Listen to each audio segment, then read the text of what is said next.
De onde realmente viemos? Nossa conexão com a mente cósmica faz parte do nosso sistema nervoso. Nascemos para enxergar a luz e ouvir sons, habilidades que também são atribuídas ao nosso sistema nervoso. Áreas específicas são acionadas quando a música faz vibrar o tímpano e faíscas saltam na retina. Mas a mente cósmica não ocupa um lugar específico no cérebro. Como saber se a conexão cósmica é real ou se faz alguma coisa por nós? Os céticos argumentariam que a vida de milhões de pessoas é acometida por miséria, pobreza e violência.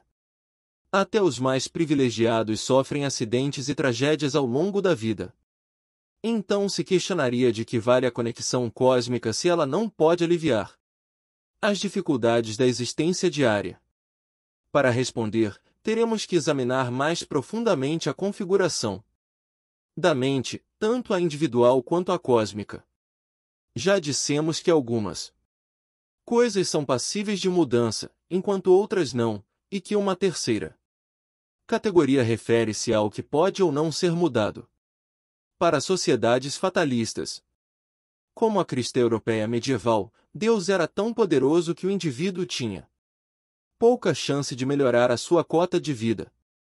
Na era atual, tudo o que vemos são aspirações.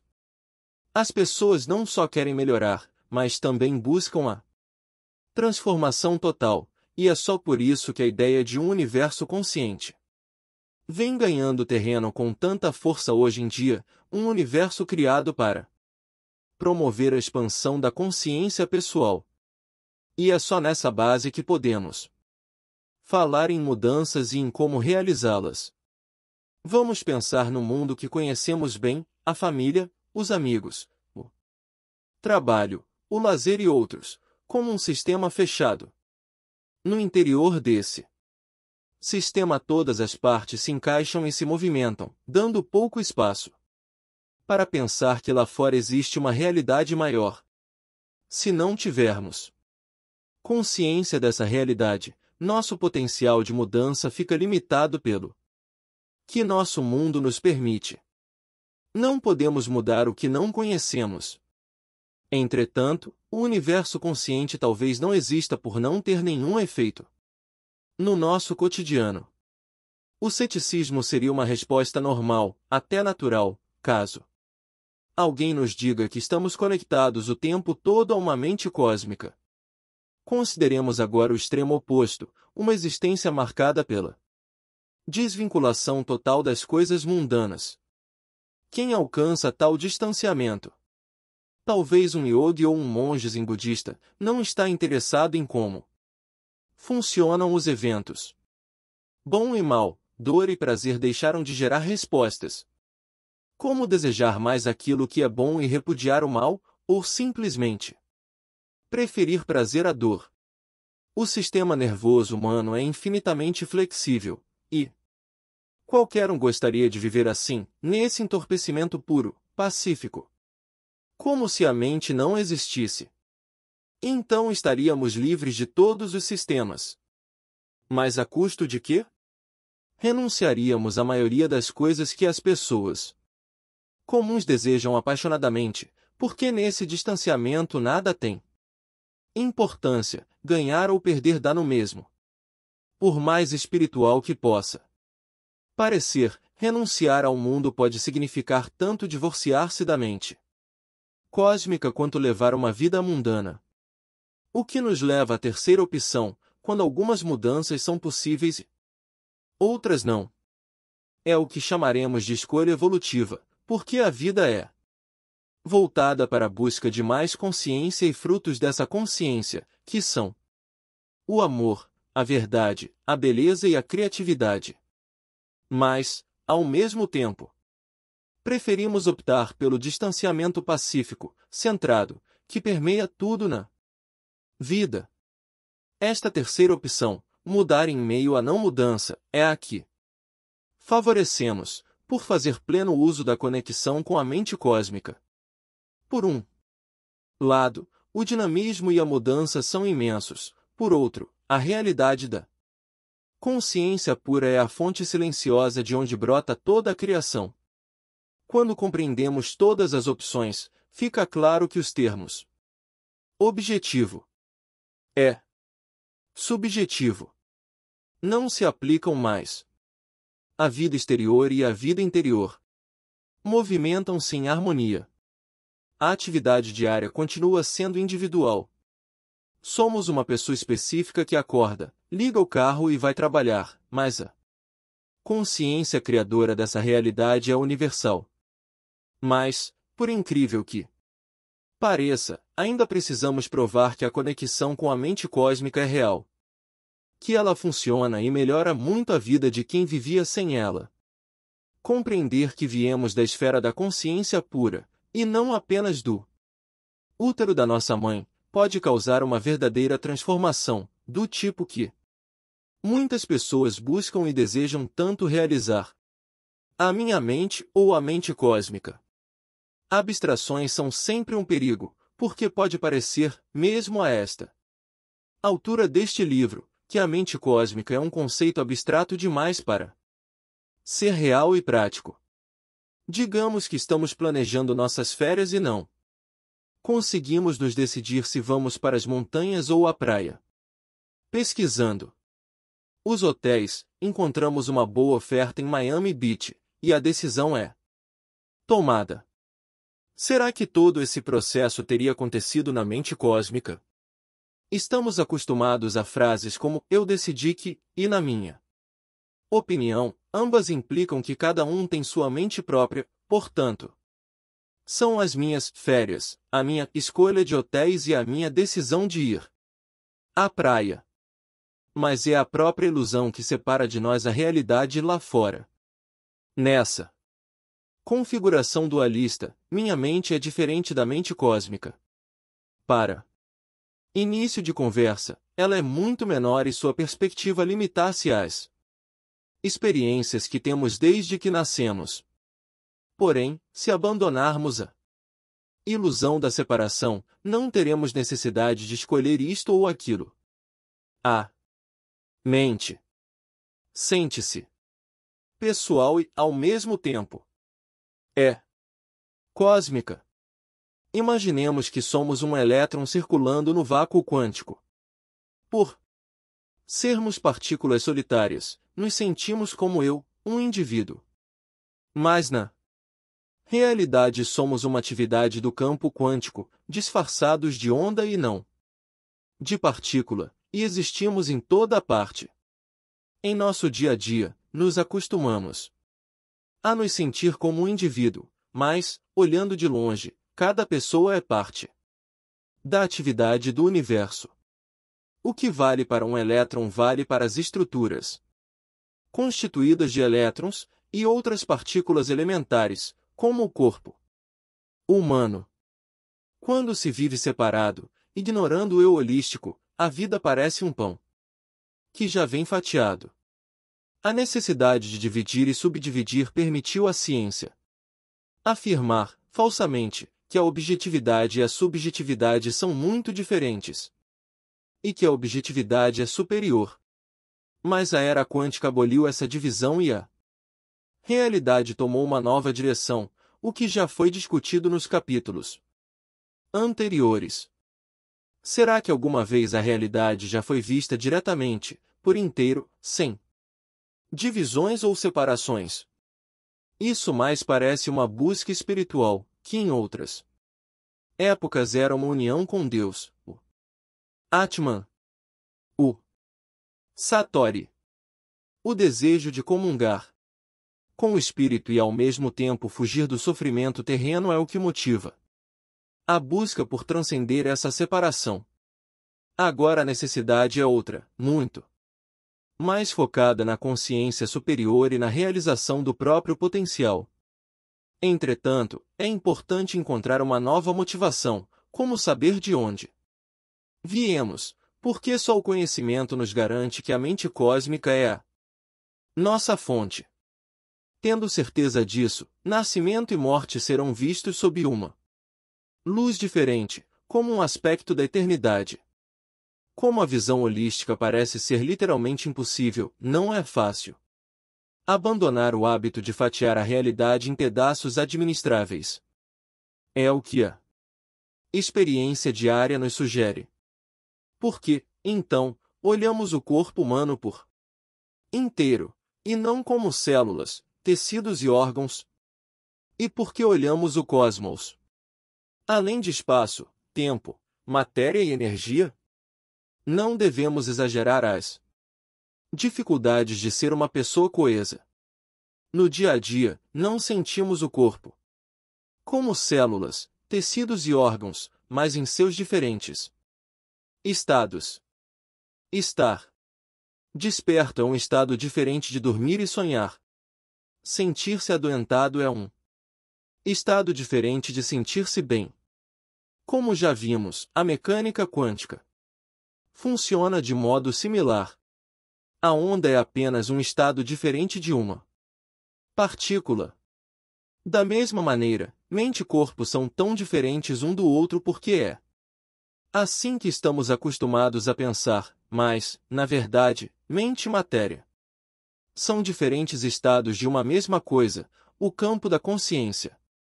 Podemos acompanhá-las quando uma se transforma na outra no interior do cérebro, onde os eventos mentais provocam reações químicas num movimento contínuo. E, assim como uma colisão na estrada nos faz sentir medo, esse evento mental se traduz em moléculas de adrenalina, que, por sua vez, se traduzem em alterações físicas como boca seca, coração acelerado e rigidez muscular. Quando percebemos essas mudanças, estamos de volta à esfera da mente. Analogamente, todos os diferentes sinais percorrem um caminho de transformação do físico para o mental, sem ponto final definido. A transformação é a própria vida. O que acontece no nosso corpo também acontece no universo, onde os eventos pertencem à constante transformação da consciência em mente ou em matéria. Mas isso não nos diz nada até sabermos o que é a consciência. Se minha mente, meu corpo, os bilhões de galáxias do espaço sideral e a mente cósmica se resumem em estados da consciência, cabe a nós definir, de uma vez por todas, o que é de fato a consciência. Caso contrário, estaremos apenas fingindo que queijo é queixo. São a mesma coisa, quando é óbvio que não são. Em primeiro lugar, a consciência tem muitos estados, então pode parecer que ela não seja algo uno, apesar de ser.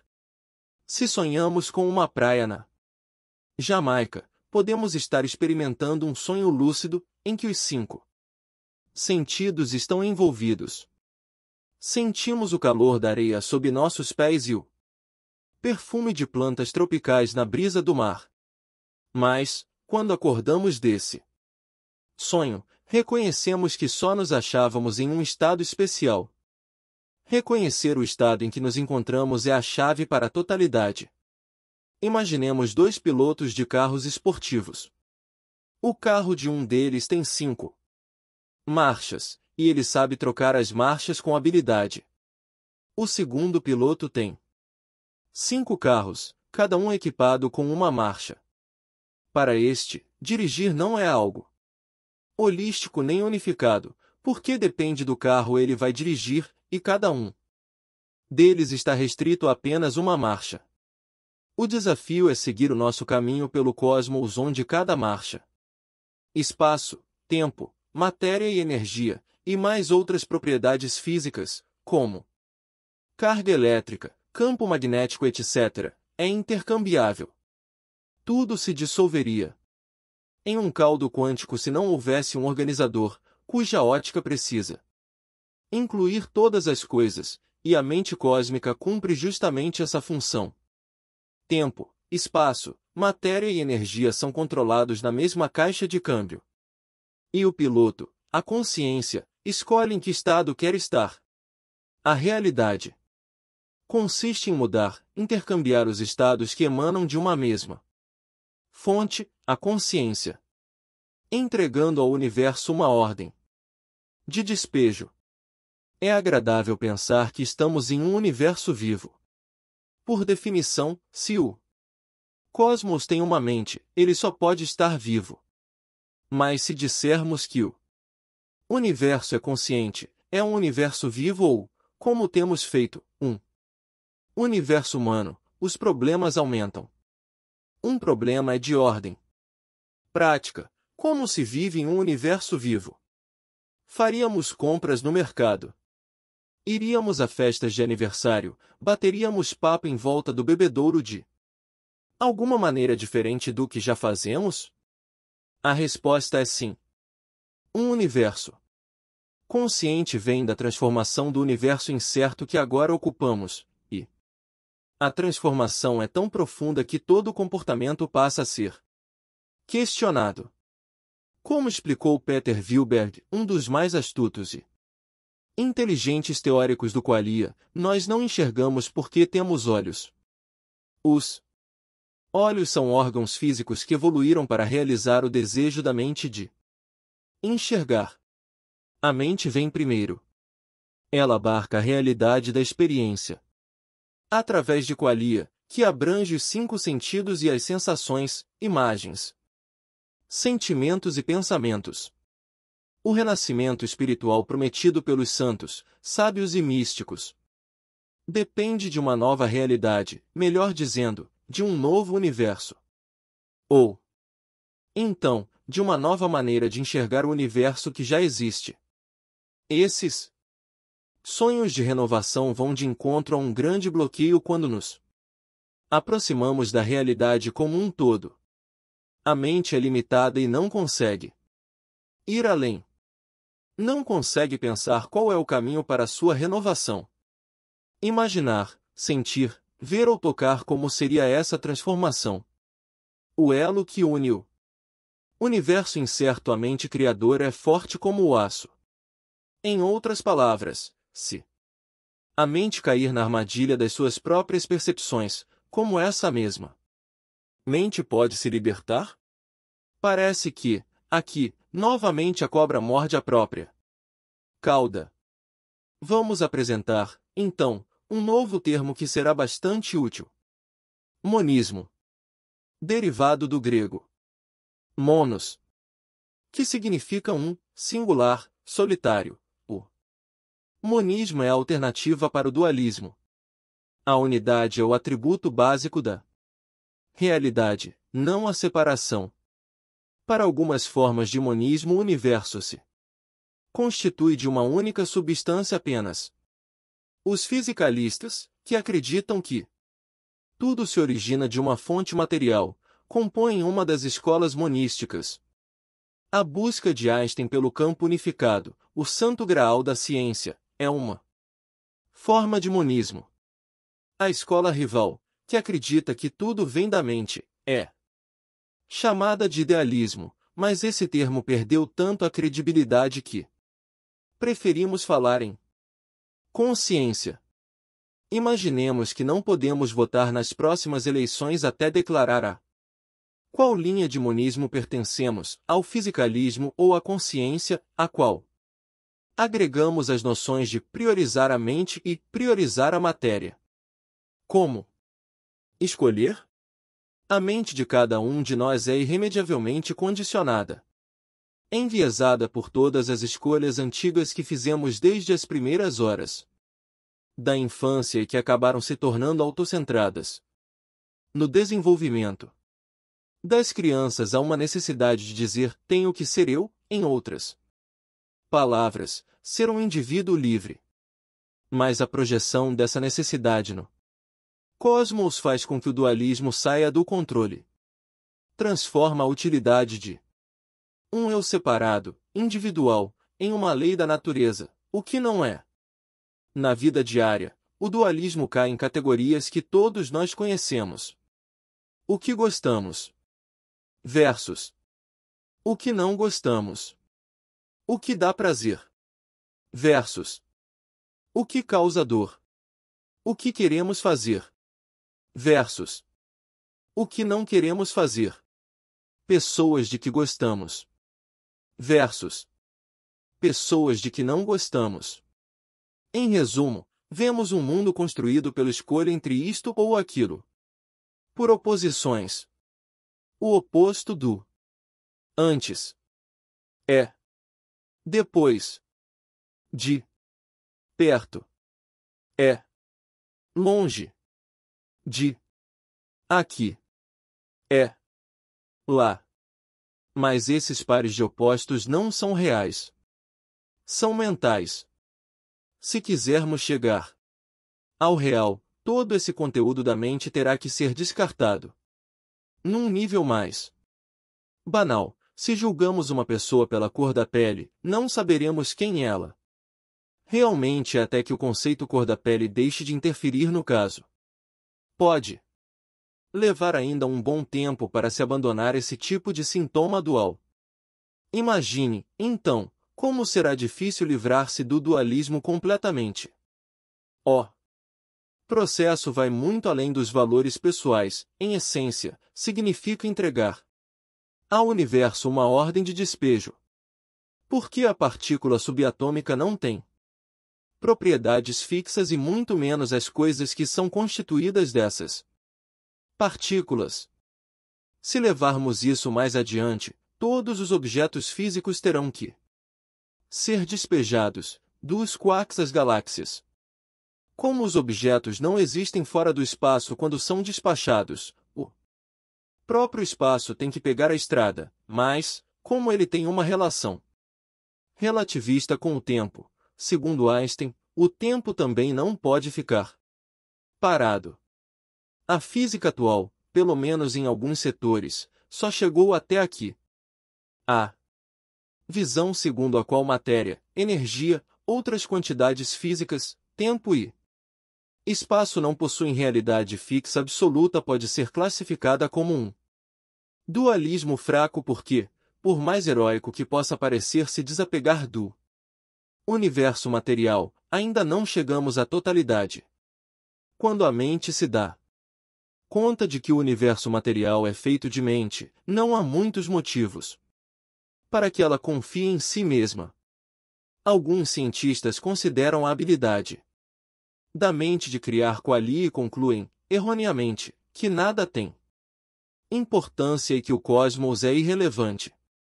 Essa perda de confiança pode até ser produtiva se motivar o próximo estágio da jornada para a totalidade. Para deixar de acreditar nas ilusões, a mente condicionada também recebe uma ordem de despejo, desta vez de si mesma. Só então a mente cósmica pode entrar como substituta. É mais ou menos como um cardiologista transplantar um coração em si mesmo, só que mais complexo. Rupert Spira, um excelente mestre espiritual, diz que transcender a mente é aceitar que algumas coisas não são eventos mentais. A morte é só um exemplo. Spira argumenta que a mente adoraria sobreviver à morte só para poder voltar e contar como foi essa experiência. Em sua natureza a mente não é, de modo algum, uma atividade, mas algo. Mas, assim como um lago não se define pelas ondas que se formam em sua superfície, a mente não é a atividade de pensar, sentir, emocionar-se e imaginar. O lago é um corpo de água tranquilo, a mente é a conscientização sem ondas. Ela é o plano de fundo imutável de tudo que vem e vai. Não há mais que se prender em eventos mentais, e com o tempo a mente silenciosa transforma-se no próprio lar, um lugar de repouso ao qual pertencemos verdadeiramente. A boa notícia é que a mente não morre com essa ausência de eventos mentais, mas faz exatamente o que sempre se esperou que fizesse: mudar de estado. Nesse caso, é a mudança dos constantes pensamentos, desejos, expectativas e lembranças, ou seja, a experiência da separação, para um estado que é simplesmente consciente, alerta e desperto, ou seja, a experiência da totalidade. Quem escolhe fazer essa mudança somos nós. Por ser infinitamente flexível, a realidade permite que a experiência da separação e a experiência da totalidade sejam ambas convincentes. Mas os dois estados, com certeza, são diferentes. Eis alguns exemplos de como a separação é sentida. Como sentimos a separação? Nós nos sentimos como um indivíduo isolado. Ouvimos e localizarmos o ego e suas demandas, eu, mim e meu, à frente do ego e das demandas das outras pessoas. Somos impotentes perante as poderosas forças naturais. A sobrevivência básica requer trabalho, luta e preocupação. Queremos nos unir ao outro para resolver a solidão. O ciclo constante de prazer e dor é interminável. Somos presas fáceis de estados mentais que estão além do nosso controle, como depressão, ansiedade, hostilidade e inveja. O mundo externo domina o mundo interno, a difícil realidade é inevitável. Se perguntarmos a outras pessoas se estamos no mesmo estado de separação, veremos que sim. Estando todos na mesma situação, nós a aceitamos como realidade. O que surpreende nessa lista não é o tanto de sofrimento que ela apresenta, embora seja mais do que suficiente. A surpresa é a vinculação de toda a lista com o comportamento do universo. Como vários pioneiros do fenômeno quântico afirmaram, o universo tem tudo o que o experimentador está buscando. Em contraste, veja como nos sentimos depois que a ilusão da separação desaparece. Como é ser real? Não estamos no universo. O universo está em nós. Aqui dentro e lá fora são reflexos um do outro. A consciência constante está presente em toda parte. É a única realidade. Todas as atividades isoladas do universo são uma só atividade. A realidade não está apenas sintonizada, está perfeitamente sintonizada. Nosso objetivo é nos alinharmos com a criatividade do cosmos. A próxima coisa que tivermos vontade de fazer é a melhor que podemos fazer. A existência é livre, aberta e não tem obstáculos. Mente e ego continuam existindo, mas tiram mais folgas. Sabendo quem somos, podemos explorar possibilidades desconhecidas. É provável que o primeiro ponto, o universo está em nós, seja o mais chocante. Por ser uma declaração afirmativa do fato físico, beira o absurdo. Uma vez que bilhões de galáxias não podem estar confinadas no interior do ser humano, onde elas ficariam? Dentro do crânio? Claro que não. Mas o universo está em nós acontece no final de uma jornada, não é uma ideia isolada. Ao longo da jornada vimos que toda experiência ocorre como qualia. Em outras palavras, são qualidades como cores, gostos e sons. E, como os qualia acontecem na consciência, eles não estão limitados por dimensões físicas. Ninguém diz azul é uma cor muito maior para mim do que para você, ou guardo meu vocabulário em um cofre em Los Angeles porque sempre vou para lá. Porque os qualia não têm dimensões, não são curtos nem longos, rápidos, nem lentos e outras coisas, é bem possível que, no espaço mental, um vírus ocupe o mesmo espaço que bilhões de galáxias. O azul não tem lugar específico senão na consciência. Podemos nos lembrar ou nos esquecer dele. O mesmo acontece com o vocabulário. Podemos evocar a palavra girafa e ao mesmo tempo deixar que o resto do vocabulário continue existindo no espaço mental, que está em toda parte o tempo todo. O cérebro é feito de qualia. É rígido como um grão de aveia, contém lagos em miniatura e exala várias secreções.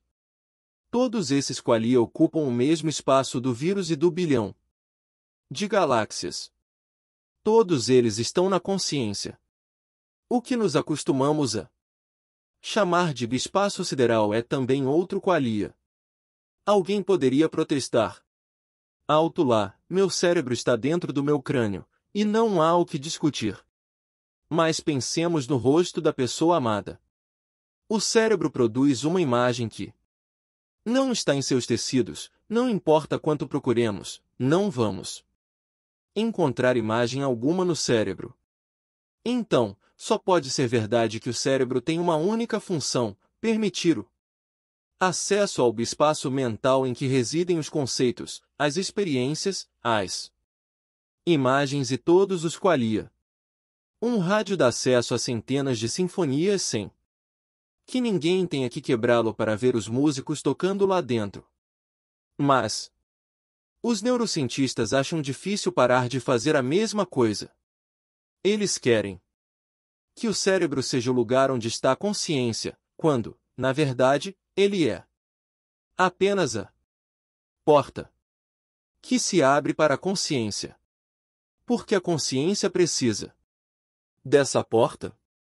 Pelo mesmo motivo que nos faz ficar machucados, ou até morrer, ao sermos atropelados por um ônibus. A consciência tem a habilidade inata de criar coisas, eventos, experiências.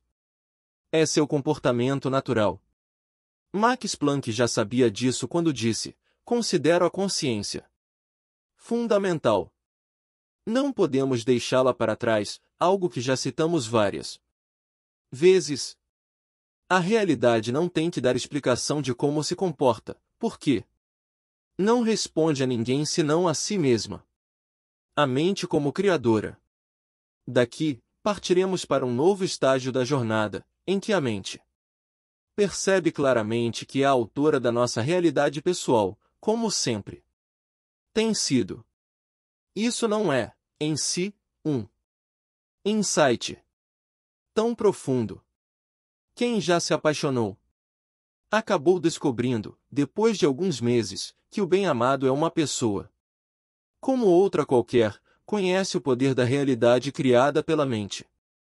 Um insight real é ver que a mente não usa tijolos nem reboco, nem matérias mais finas como energia, tempo e espaço, mas usa apenas conceitos. O conceito de eu, o si mesmo. No instante em que a mente pensa eu, que é a raiz de toda separação, o universo inteiro se alinha na forma de um mundo separado do eu. Tudo seria vazio e chato se o eu enxergasse através da ilusão.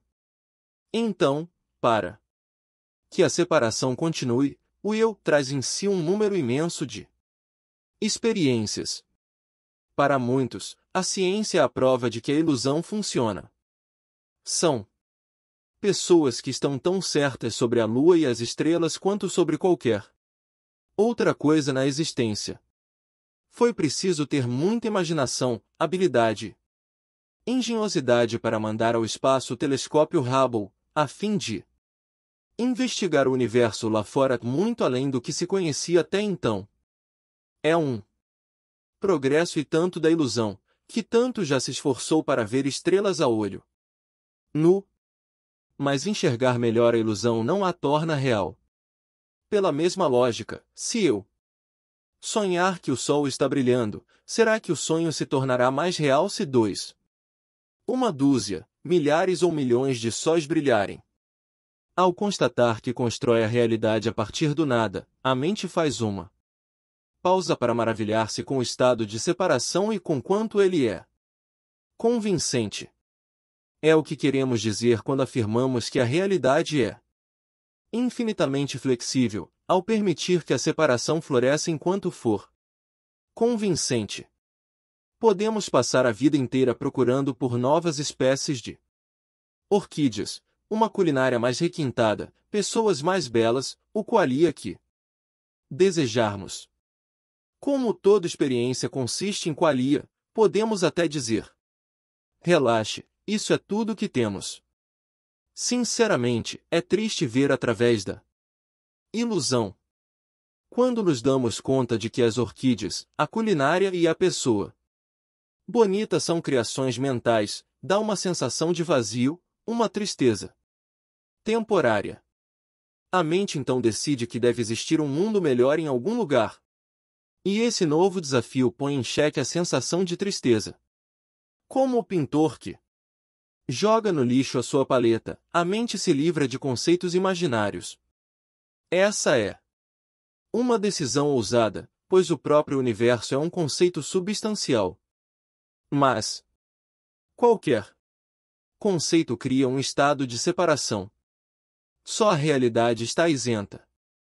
Ela não é um produto da mente, a realidade é impensável.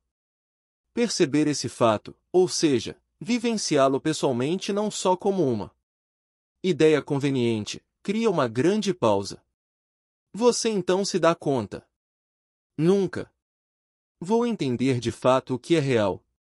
Está além da minha mente, dos meus sentidos, da minha imaginação. E agora? A grande pausa não precisa ser espiritual, embora tenha sido para Gautama sentado à sombra da figueira sagrada, ou para Jesus em sua crucificação, quando dizem, isso acabou. A grande pausa também pode estar nas palavras de um cientista, como Heisenberg e Schrödinger, que de repente enxergam, com muita clareza, que existe apenas uma realidade, não duas. Não há interior e exterior, eu e você. Mente e matéria, cada metade guardando zelosamente seu próprio território. Essa constatação é a pausa, é a mente que para de conceber a realidade para começar a vivê-la. Duelo entre monistas. Os argumentos em favor de um universo consciente circulam há mais de 10 anos entre os cosmólogos e suas conferências.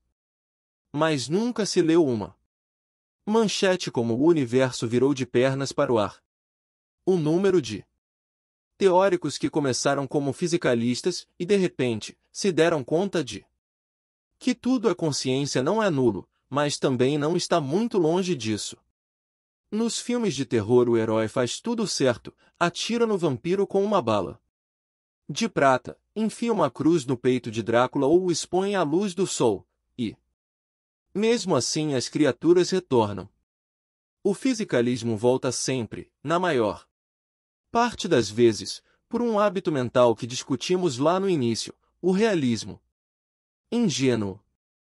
Se você é atropelado por um ônibus, morre e refuta qualquer objeção. E fim da história. Pode-se dizer que uma refutação mais sofisticada é o caso do duelo monista. Os defensores propõem que a realidade é uma coisa só, e que essa única coisa é física, não mental. E por aí prossegue a discussão.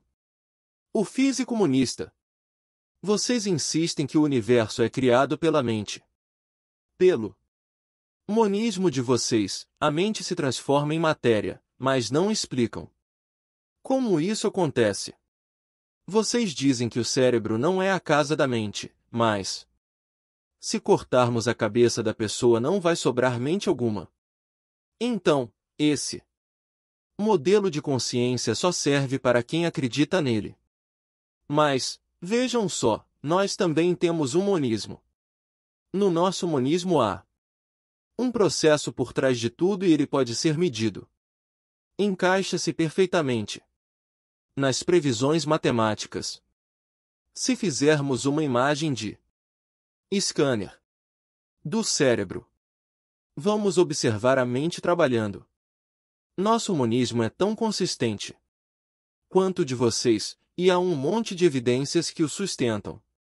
Já lemos dezenas de formas diferentes sobre como contestar esse argumento, mas é claro que apenas contestar não adianta nada. A tecnologia é o as na manga da ciência, e existe sempre a ameaça implícita de que, se desistirmos da abordagem fisicalista, o mundo regredirá a tempos primitivos. A tecnologia estagnará nas mãos dos místicos e dos filósofos. As pessoas adoram seus smartphones. e televisões de tela plana, toda a tecnologia criada pela corrente fisicalista. Quem arriscaria perder tudo isso? Não se trata de uma ameaça velada.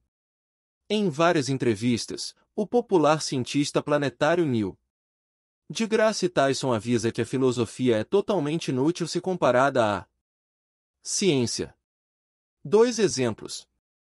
Minha preocupação é que os filósofos acreditam piamente que estão fazendo perguntas profundas sobre a natureza. E perguntam aos cientistas: o que vocês pretendem? Por que se preocupam tanto com o significado do significado? Não se perca com perguntas que ache importantes só por tê-las ouvido na aula de filosofia.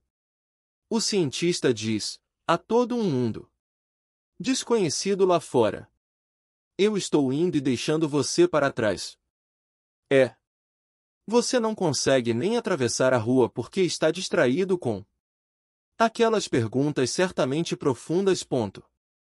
A confiança por trás desses argumentos ignora o fato de que as perguntas profundas que deGrasse Tyson tanto despreza foram levantadas por grandes fisicalistas quânticos do último século. Deixemos isso de lado e tomemos um rumo diferente. Vamos mostrar que a consciência oferece uma vida melhor que a tecnologia. Ela abre a possibilidade de um futuro em que o planeta poderá ser salvo da destruição potencial. Coloca o indivíduo no lugar onde as escolhas mudam a realidade pessoal. Ao mesmo tempo, todo um mundo desconhecido será abastecido por respostas que só a consciência é capaz de fornecer. Se concluirmos tudo isso em nosso último capítulo, o duelo dos monistas estará terminado. E, quando realmente estiver, todo mundo ainda poderá manter seus smartphones